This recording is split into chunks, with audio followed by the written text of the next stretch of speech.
Isaiah chapter 2 is where we'll begin this morning. The very first verse there, you recall when we started in chapter 1, it says, "The vision of Isaiah the son of Amoz, which he saw concerning Judah and Jerusalem in the days of Uzziah, Jotham, Ahaz, Hezekiah, king of Judah." And we talked about the fact that as he's saying that, he's telling us what this book is about, what time frame it's about, what's going on, and what the focus of the message that he's presenting is about, and that's about Judah and Jerusalem during that time frame of those kings. And we talked about how sometimes we take things out of context and make it try to mean something that it doesn't mean. And so everything we find in the book of Isaiah, we've got to keep in the context of what it was meant to be for those people who initially heard it. And again in chapter 2 he says, "The word of Isaiah the son of Amoz saw concerning Judah and Jerusalem." So again, he reemphasizes this is about Judah and this is about Jerusalem. And everything we read from this point forward in the immediate paragraphs that follow are talking about that. We'll divide this up, and this division was done by one of the commentaries that I read because I like the way that he divided it up. He talks about three Jerusalems.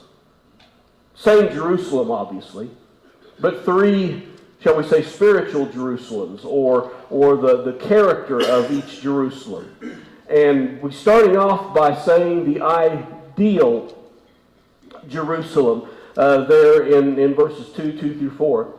"Now it shall come to pass in the latter days that the mountain of the Lord's house shall be established on the top of the mountains, and shall be exalted above the hills, and all nations shall flow into it. Many people shall come and say, Come, let us go up to the mountain of the Lord, to the house of the God of Jacob. He will teach us his ways, and we shall walk in his paths.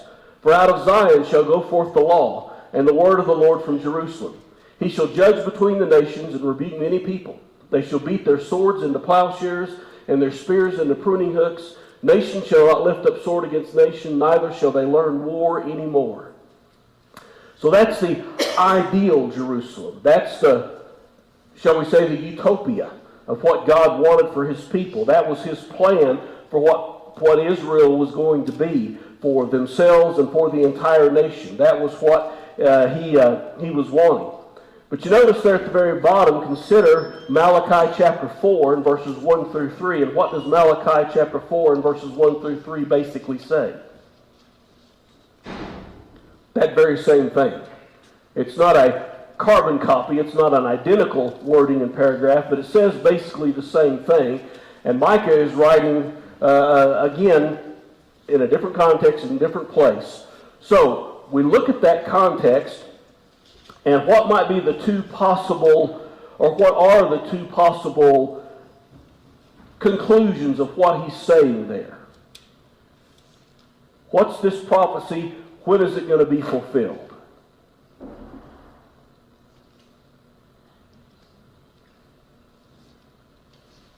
Les? Well, the latter days could mean after the last dispensation, and it could refer to judgment and heavenly. Mm-hmm. So the phrase there, latter days, we know that comes up a lot in prophecy. Jesus said, "I'll be with you to the end of the age." And so that language there of latter days and refers to a time quite distant from when Isaiah is writing this. So if we'll say that's one of the prophecies, what's the specific being talking about here maybe then for the second one? That this is the ideal. What's another interpretation of that? Dave? Hebrews 1 starts out, God, who at various times and various ways spoke in time past his fathers by the prophets, as in these last days, spoke to us by his Son, whom he has appointed heir of all things.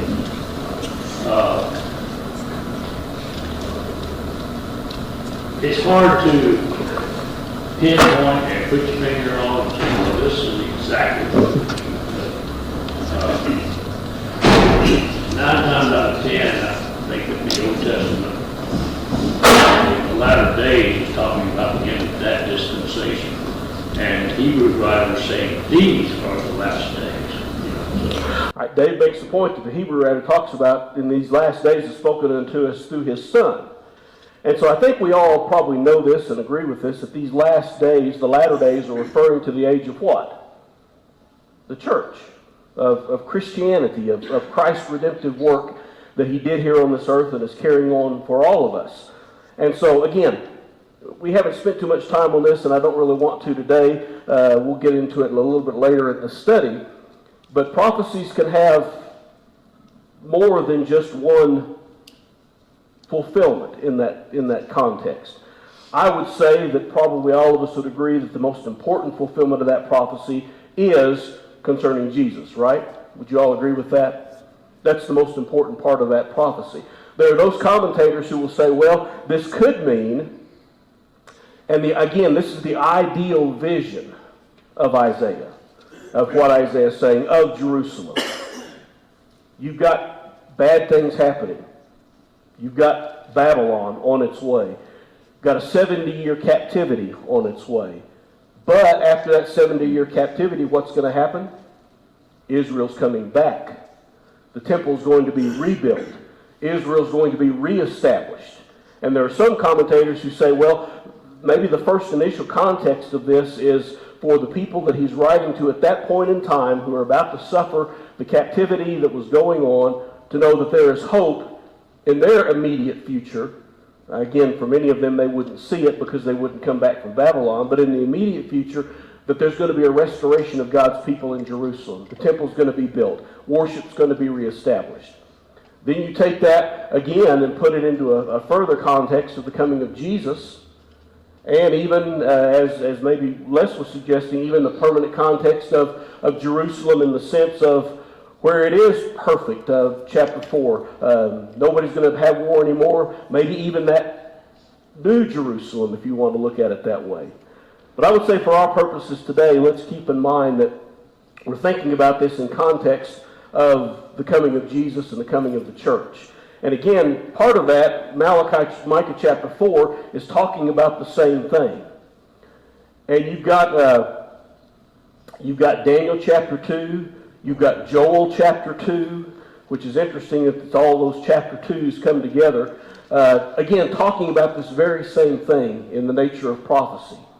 And so, the point is, and maybe here's the way we ought to look at it. The Lord's house shall be established. If that's the temple, back on Temple Mount, then it will be established by Zerubbabel. Acts chapter 2. The Lord's house will be established on top of the mountain in the church, in that particular context. And so again, that's the ideal Jerusalem. That's the hope and dreams that Israel had, the hope and dreams that God had.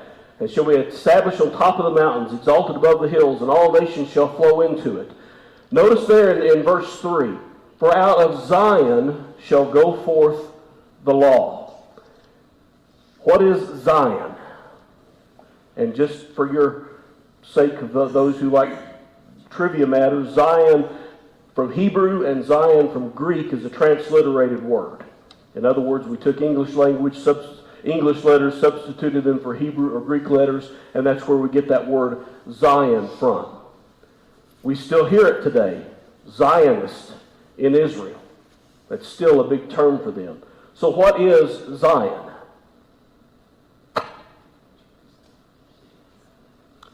Heard somebody say it? A city. The city of God. David conquered the stronghold of Zion in 2 Samuel chapter 5 and verse 7. You remember prior to that, Jerusalem wasn't the headquarters of the Israelite people. It wasn't until David conquered that city in 2 Samuel that it became the centerpiece of the Israelite nation. Where was the tabernacle during most of David's life? At Shiloh. And so that's where the center of worship was. But David moved it then from there to Zion. And I didn't write that, but Kings chapter 8 and verse 1, the ark was brought from the temple to the temple from the city of David. So again, that's where it was moved there, brought in with great fanfare. You remember that story. And then it was moved when the temple was complete. When the temple was completed, it was brought from the city of David after Solomon did that completing work. Zion's mentioned 48 times in Isaiah. 48 times. So again, what did we say about words being oft repeated? Something significant about that. He keeps talking about it over and over and over again. 153 times in the Old Testament. Here's an artist's rendering of the city of Jerusalem. The city there at the bottom is what's called the city of David. The city of David is currently being excavated extensively in the city of Jerusalem. The first time that I went with Grady over there was this huge parking lot.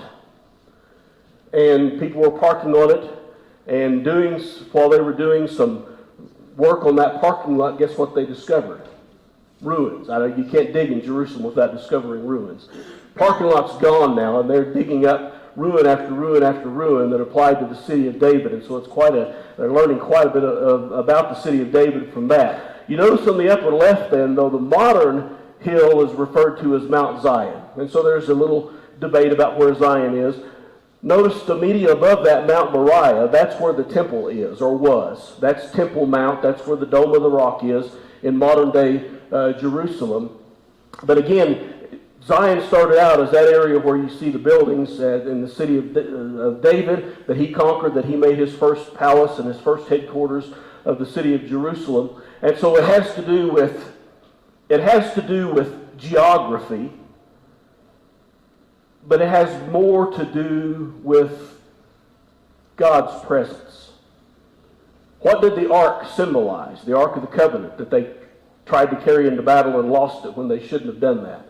What did that ark represent? God with them. It was their tie to God and to the past. What was in the ark?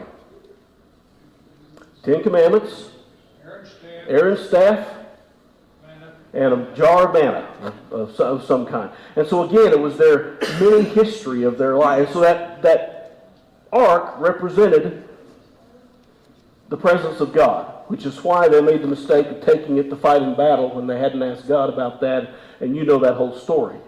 And so again, this idea of Zion is where God, this is a crass way to say it, hangs his hat. This is where God is. This is where God's dwell. This is where people come to be with him at the city of Zion.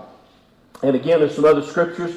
Tell the daughter of Zion, behold, your king is coming to you, lowly, and sitting on a donkey, a colt, and the foal of a donkey. That's Matthew chapter 21 and verse 5, and also in John chapter 12 and verse 15. What city was that? Jerusalem. Come to Zion. And Jesus, in his triumphal entry there, just before he was arrested and crucified, behold, your king is coming to you. Behold, or tell the daughters of Zion, your king is coming to you. And Jesus came into Jerusalem on that donkey. Romans 9 and verse 33. As it is written, behold, I lay in Zion a stumbling stone, a rock of offense, and whoever believes on him will not be put to shame. Now who's that talking about? Jesus. We know that. We understand that. We get that. Romans 11:26.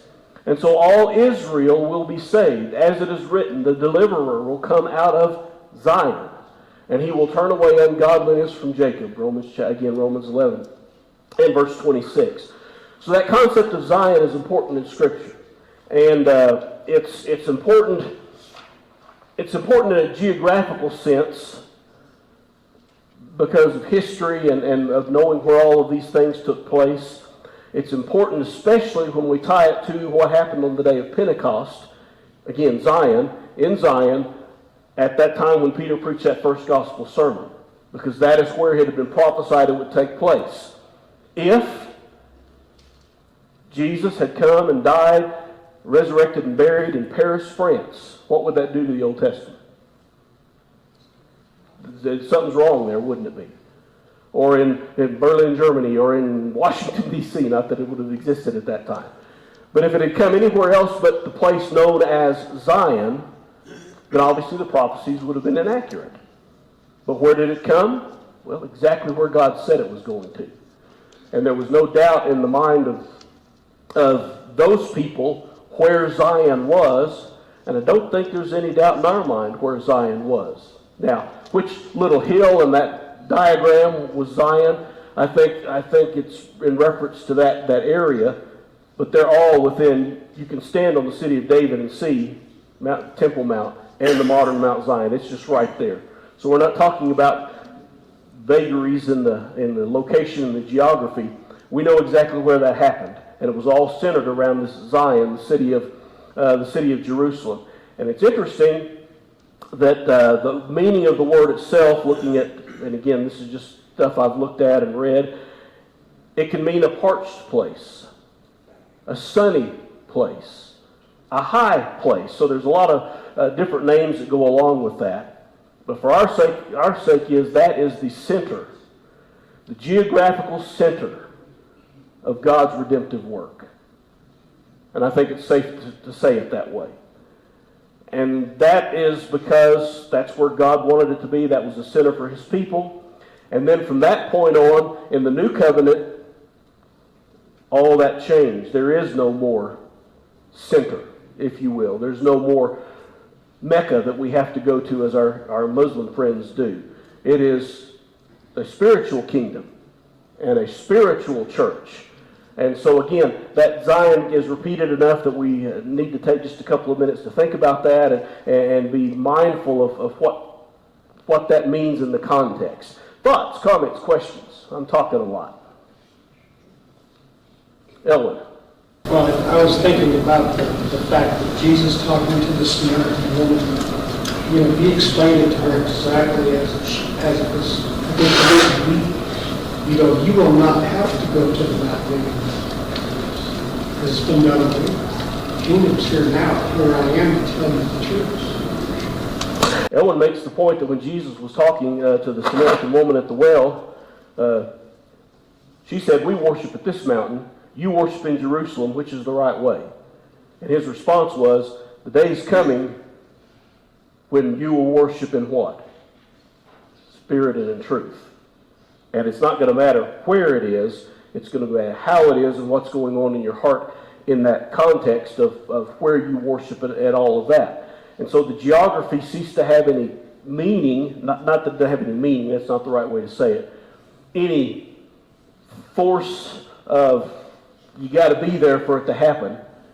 It became a spiritual thing after that. And so all this Zion context is important for us historically, and we keep thinking about that. And again, those Israelis who would dearly love to build a temple back on Temple Mount, probably start World War III if they even tried it. That's their mindset, because that's, to them, is Zion. That's where God's supposed to dwell, and that's what they want to do. And we understand that era of God's plan, that part of God's plan, has been done away with. God's no longer looking to have a temple on Mount Zion. He's looking for us to be the temple of what? His Spirit in our lives. Flo? The monument at that time was banned. That was God's presence. Today, you want to read a monument. The monument is a form of God. Jesus sits next to it. But he's present everywhere. There's no other monument present everywhere. There is a monument. That's the throne where Jesus is with his Father. Sure. And that mountain is in that spiritual realm that we call heaven. And it's interesting to me, and I think important, that when John in Revelation is seeing that final abode, what does he call it? The New Jerusalem. So there's continuity to the idea, just not necessarily continuity to the exact location, or even the need for an exact location as we come into Christ. Mike, you had a comment? No, didn't. I thought you had your hand up. Go ahead, say something anyway. Ellen. Well, the point that you just mentioned, the very fact is that when John tells us about heaven, what light is there to sustain us? We truly will be with God in that location, although God is everywhere. But it's just like there's a central place, and those that will not be allowed to be there will not be there, because it's only promised to those who are obedient to Christ. Yeah, Elwin makes a good point about light. God is light, and in him there is no darkness at all. That picture that John gave us of heaven, what was the light source? God sitting on his throne. And again, all that is an important part of this, but for the immediate context for the people of Isaiah, the message here is don't lose hope, no matter what happens in the immediate future, because this is the picture I have of my Zion. And that's what I will make of my Zion. Unfortunately, as we said in the last part of chapter 1, he said, come, let us reason together. You rebels, you're doing it wrong, repent. Though your sins be as scarlet, they can be as white as snow. We can have that picture of the ideal Zion right now if you'll do what I've asked you to do. And what was their response? They didn't. You know the end of that. You know the end of that story. So that's the ideal Jerusalem. Just a few more passages. But you have come to Mount Zion and to the city of the living God, the heavenly Jerusalem, to an innumerable company of angels. Hebrews 12 and verse 22. 1 Peter 2:6. Therefore, it is also contained in the Scripture, behold, I lay in Zion a chief cornerstone, elect, precious, and he who believes on him will by no means be put to shame. And again, Revelation 14 and verse 1. Then I looked, and behold, a Lamb sitting on Mount Zion, and with him 144,000 having his Father's name written on their forehead. So there's a continuity about Zion. Zion is the place to be. Whether it was for Israel and Judah in Isaiah's day, whether it was for the people in the days of the first century when Jesus walked the face of the earth, or whether it's for us when our time comes, we want to be in Zion. Because that's where God is, and that's the only place of eternal rest. Elwin? Yes, speaking of the cornerstone, Paul goes into great explanation about how that cornerstone is connected to the apostles, and how the apostles, the teachings that they give us as disciples, we become the same stones, connected one to another, to form that sanctuary that God lives in. Sure, because that sanctuary is his church, is his people. And that's where God dwells. As Flo said earlier, he dwells everywhere. God can't be contained in temples built by human hands. He's everywhere. But us being with him depends on our faithfulness to him. That's exactly what he's telling the people in Isaiah's day. Your presence with God, yeah, you may live 2 blocks from the temple in Jerusalem. But if you're not faithful to God, you might as well be living on the dark side of the moon. And that's, I think, the message that he's presenting there. Then there's the real Jerusalem. God said, okay, there's the ideal. Let's talk about what it looks like right now. It's kind of like you see a picture, you're wanting to buy a house. And you're looking at the online and you see pictures of the house. What do those pictures represent? Perfection. The big hole in the wall of the basement, does that end up there on the picture? No. And I'm using that as a silly example. Here's the ideal, God said. Let's talk about that hole in the wall. And that's what he starts in verse 5. O house of Jacob, come, let us walk in the light of the Lord. For you have forsaken your people, the house of Jacob, because they are filled with eastern ways. They are soothsayers. And I might mention, should have said this earlier, all these passages I'm using today are the New Living Translation. So that's going to read different from your New King James, your New American Standard, NIV, simply because reading through it, I like the way it changes the words into kind of words that are maybe a little easier. And it's not so much the words, it's the flow and the syntax. So if it reads differently from yours, this is New Living Translation. O house of Jacob, come and let us walk in the light of the Lord. For you have forsaken your people, the house of Jacob, because they are filled with eastern ways. They are soothsayers, like the Philistines, and they are pleased with the children of foreigners. Their land is also full of silver and gold, and there is no end to their treasures. Their land is also full of horses, and there is no end to their chariots. Their land is also full of idols. They worship the work of their own hands, that which their own fingers have made. People bow down, and each man humbles himself. Therefore do not forgive them. Enter into the rock, and hide in the dust from the terror of the Lord and the glory of his majesty. The lofty looks of man shall be humbled, and the haughtiness of men shall be bowed down, and the Lord alone shall be exalted in that day. Verse 4, ideal Jerusalem. That's what it ought to look like. This is what it looks like. You have forsaken your people. Remember we talked a couple of weeks ago about the perception of God being a horrible, vengeful, killing God in the Old Testament. But we made the point that when did that happen? When did God become that vengeful God in the Old Testament? What had to happen in order for him to act in that manner? Disobedience after disobedience after disobedience. I'd say we start at what? Sodom and Gomorrah? When you get that bad, when God knows that you're beyond hope, that's when he acts in such seemingly terrible ways in that context.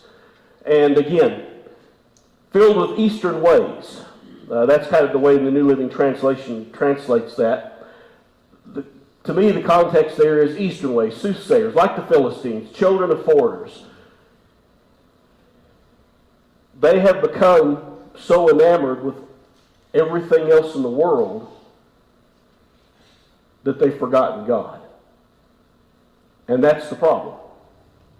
It's not that there's anything wrong. He talks about gold and silver and all of that. Nothing wrong with that. But if you don't have God, what does that gold and silver become? It becomes a substitute for God. It becomes your God in that context. And so and you get down there, well, I can't see it now. Verse 9, people bow down and each man humbles himself. Therefore, what's the saying there? Do not forgive them. We talked about that from Jeremiah, and class Grady's leading us in. Don't pray for them anymore. That's how bad it was for Israel, that all hope has been lost. And this is God's attempt, maybe his, shall we say, last-ditch effort, along with Malachi and the prophets of this time, or not Malachi, Jeremiah and the prophets of this time. Here's your last chance to fix it. And if not, here's what's going to happen. And I find it interesting that he says, hide in the rock, hide in the dust from the terror of the Lord, because it's coming. It's coming. Lofty looks of the man shall be humbled, and the haughtiness of man shall be bowed, and the Lord alone will be exalted in that day. When the Babylonian army surrounded the city of Jerusalem, what did their gold do for them? Nothing. It served absolutely no purpose.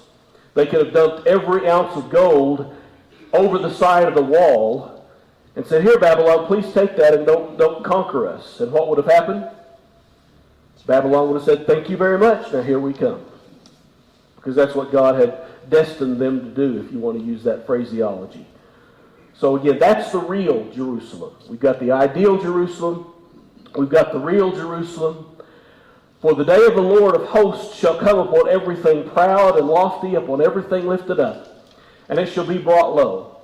Upon the cedars of Lebanon that are high and lifted up, and upon all the oaks of Bashan, upon all the high mountains, and upon all the hills that are lifted up, upon every high tower, and upon every fortified wall, upon every ship of Tarshish, and upon all the beautiful sloops. The loftiness of man shall be bowed down, and the haughtiness of men shall be brought low, and the Lord alone will be exalted in that day. But the idols he shall utterly abolish. They shall go into the holes of the rocks and into the caves of the earth, from the terror of the Lord and the glory of his majesty, when he arises to shake the earth mightily. In that day a man will cast away his idols of silver and his idols of gold, which they made, each for himself to worship, to the moles and the bats, to go into the clefts of the rocks and into the crags of the rugged rocks, and from the terror of the Lord and the glory of his majesty, when he arises to shake the earth mightily. Sever yourselves from such a man, whose breath is in his nostrils, for of what account is he? So again, no good news in that passage, is there? Nothing positive in that at all, in that context. Bad things are about to happen.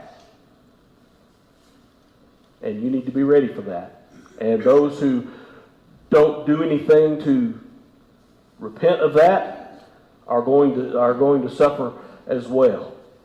That phrase, the day of the Lord, what do you think that means? For the day of the Lord.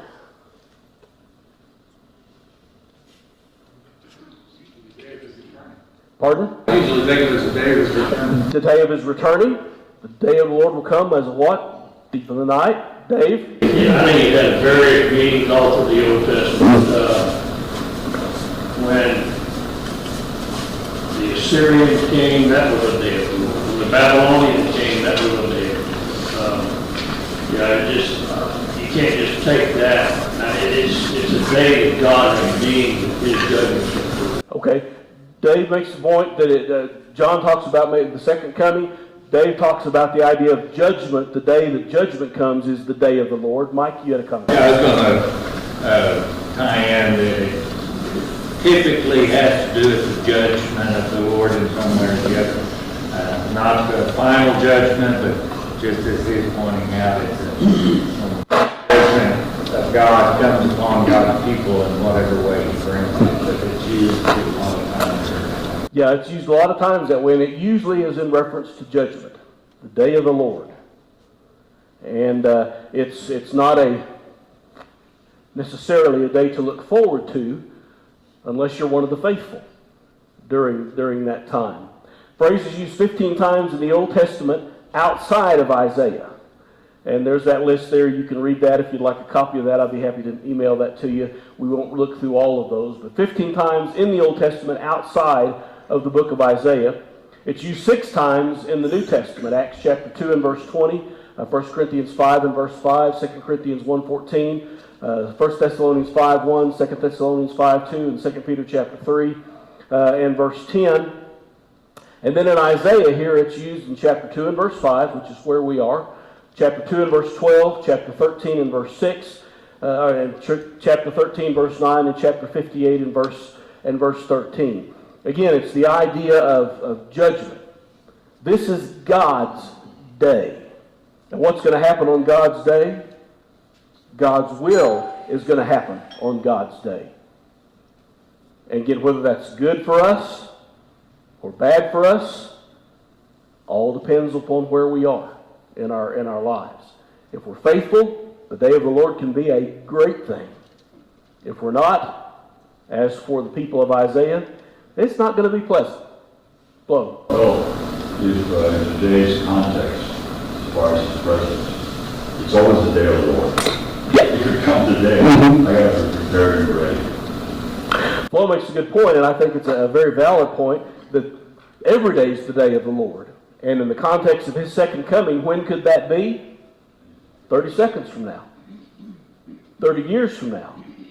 30 millennia from now. We don't know when that's going to happen. But the point is, when the day of the Lord comes, again, it's what Isaiah is saying, when the day of the Lord comes and you are still worshiping your idols, that's not going to be good for you. For me, living my life, and the day of the Lord comes, and I'm not being faithful to the Lord, what's that going to mean to me? Same thing it meant for the days of Isaiah.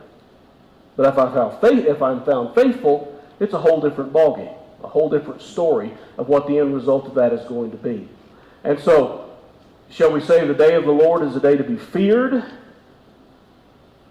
if you're not living according to his will, but a day to be looked forward to if you are. Brother? I was just going to say, whether it's now or whether it's back in those days, that day of the Lord, all those people that are proud, the lost, are not different because of it. They're not different. Right, exactly. Bubba points out that in the day of the Lord, all those who are proud will be brought low. That's where they get their comeuppance, as we say. And you don't want to be one of those on the receiving end of that. Again, wouldn't you rather read John 3:16 than that? I would. Philippians chapter 2, I'd rather read that any day than what we're reading now. Rather study a whole lot of books in the New Testament rather than studying the book of Isaiah, but there's so much in here that reminds us of how important it is to be faithful and obedient to God's will, to do what He's asked us to do.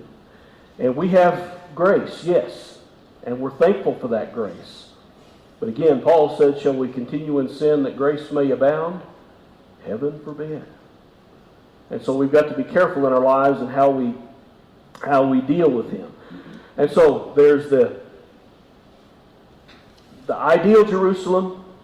There's the real Jerusalem. We won't get to it today. But then we're going to talk about the restored Jerusalem. And we'll get to that eventually. The real Jerusalem. Chapter 3. Starts out by talking about the political and social chaos. Chapter 3:1 through chapter 4 and verse 1. So he talks about the ideal, he talks about the real, and then he gets specific in chapter 3 about what he's talking about with this is how Jerusalem is. This is the ugly truth. This is the hole in the wall. And let's talk about that. And Lord willing, we'll do that next week. Thank you.